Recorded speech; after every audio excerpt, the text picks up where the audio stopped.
نقوم الآن بعمل كمين ناري محكم بإذن الله على خط سير دبابات. بإذن الله سنجعل هذه الأرض نارا على دباباتهم وجرافاتهم.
Hizbullah telah melakukan serangan terhadap Israel hampir 1.000 serangan.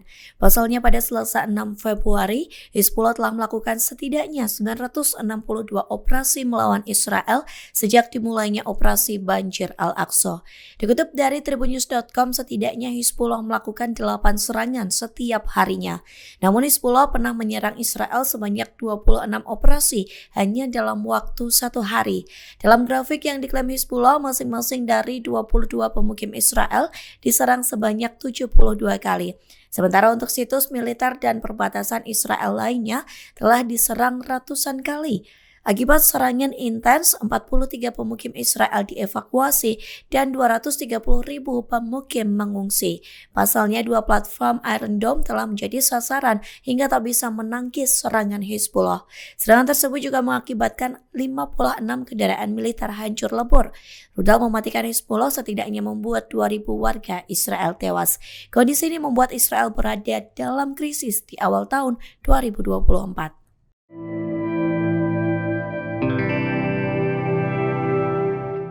Inggris diduga ketakutan melintas di dekat Laut Yaman lantaran kemungkinan menjadi sasaran empuk Houthi. Kini secara mendadak kapal induk Inggris batal mengikuti latihan NATO di dekat Yaman. Inggris beralasan kapal induk Elizabeth mengalami kerusakan pada baling-baling sehingga tak layak berlayar. Dikutip dari AP News, seharusnya kapal Inggris memimpin latihan NATO terbesar sejak Perang Dingin pada Minggu 4 Februari. Namun Angkatan Laut Kerajaan mengatakan kapal Elizabeth tak bisa melanjutkan perjalanan hingga berlayar. Kondisi itu dikarenakan ada masalah pada baling-baling kapal yang ditemukan selama pemeriksaan terakhir. Sementara situasi ini dianggap langka lantaran kapal Inggris pernah mengalami kerusakan baling-baling pada Agustus 2022 silam. Saat itu kapal induk Wales mengalami masalah pada baling-baling dan tetap melakukan perjalanan di lepas pantai Amerika Utara. Kapal induk Wales tetap melakukan latihan dengan Amerika Serikat dan Kanada pada Agustus 2022. Oleh sebab itu menjadi pertanyaan besar lantaran kapal induk Elizabeth tak melanjutkan perjalanannya. Sehingga dengan absennya kapal Elizabeth Angkatan Laut Inggris mungkin tidak dapat mengerahkan pesawat ke Laut Merah. Kondisi itu terjadi saat Houthi mengganas di Laut Merah hingga menargetkan kapal-kapal pro-Israel.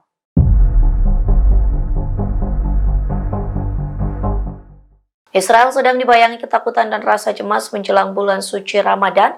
Pasalnya, intelijen pasukan pertahanan Israel atau IDF memprediksi serangan Hamas akan meledak saat Ramadan. Bahkan intelijen IDF menyebut Hamas mengobarkan api perang di tepi barat. Dikutip dari tribunnews.com, Intel IDF memberi masukan dan saran ke pemerintah Israel untuk melonggarkan penindakan warga Palestina. Kekhawatiran Intel IDF itu terkait momentum bulan Ramadan mendatang yang diprediksi akan dimanfaatkan Hamas. IDF menyebut Hamas akan mengobarkan peperangan di tepi barat karena tindak represif aparat pendudukan Israel ke rakyat Palestina yang sudah lama terjadi.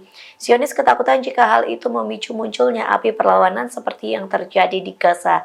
Dikutip dari Al-Mayadana, tentara Zionis sangat membatasi masuknya warga Palestina ke Masjid Al-Aqsa.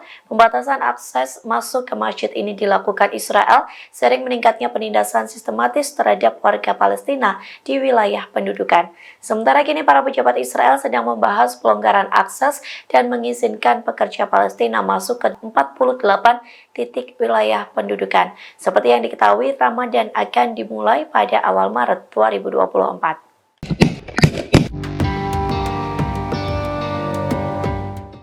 Bentrok sengit terjadi antara pejuang perlawanan Palestina dan pasukan pertahanan Israel atau IDF di Khan Younis. Dalam bentrok tersebut, seorang pejuang Palestina hendak menyerang tentara IDF. Namun serangan tersebut mampu ditangkis oleh Zionis. Inilah detik-detik perlawanan sengit yang terjadi di Khan Younis. Video tersebut diunggah Israel National News pada Senin 5 Februari yang diambil dari rekaman bodycam tentara Israel. Dinarasikan brigade pasukan terjun payung diserang pejuang Palestina, terlihat Hamas melempar granat dan pisau ke arah tentara Israel. Namun serangan itu berhasil digagalkan tentara Zionis saat pejuang Hamas berlari ke arahnya. IDF mengklaim tentaranya berhasil menembak dan menetralisir Hamas dari jarak dekat. Perlu diketahui, Khan Younis menjadi satu tempat pertempuran baru bagi tentara Israel dan Hamas. Bahkan brigade pasukan terjun payung IDF telah memerangi Hamas di Khan Younis dalam beberapa minggu terakhir.